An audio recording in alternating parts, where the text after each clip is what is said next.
Un si petit bureau pour imaginer de si grands voyages. C'est ici à Amiens que sont nées la plupart des aventures extraordinaires écrites par Jules Verne. Du centre de la Terre à la surface de la Lune, inventeur de la science-fiction, génie visionnaire. Il y a 150 ans, en rêvant son futur, Jules Verne inventait déjà notre présent.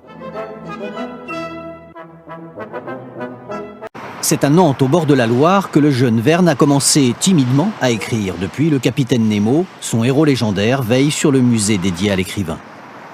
C'est le décor de son enfance et de sa jeunesse. Et il a dit lui-même qu'il était devenu l'écrivain des voyages extraordinaires parce qu'il était né à Nantes, au bord de la Loire, qui a été le porteur de ses premiers rêves. Ses rêves de génie l'amènent à imaginer un monde toujours plus rapide. Pour le tour du monde en 80 jours, sa plume transforme le voyage en performance. Il calcule au plus juste la durée des parcours, calcul qu'il publie au chiffre près. Avec 20 milieux sous les mers, il imagine l'exploration des grandes profondeurs à la rencontre de monstres inconnus.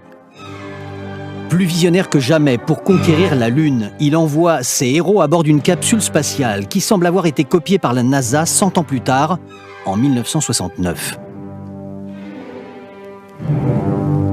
Mais pour publier tous ses rêves, il lui faut quitter Nantes, direction Paris, le quartier latin.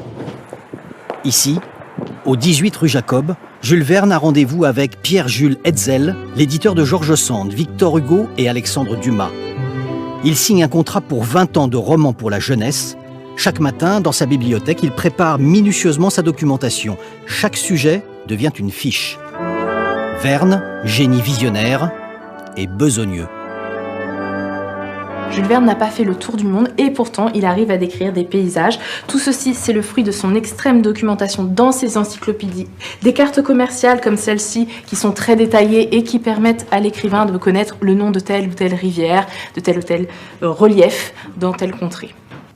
Des figurines, des jeux de société, des jeux de cartes. L'éditeur Hetzel, génie du marketing, invente les produits dérivés des romans de son écrivain devenu star. Génie intemporel et universel, Jules Verne est l'écrivain le plus traduit dans le monde, juste après Agatha Christie.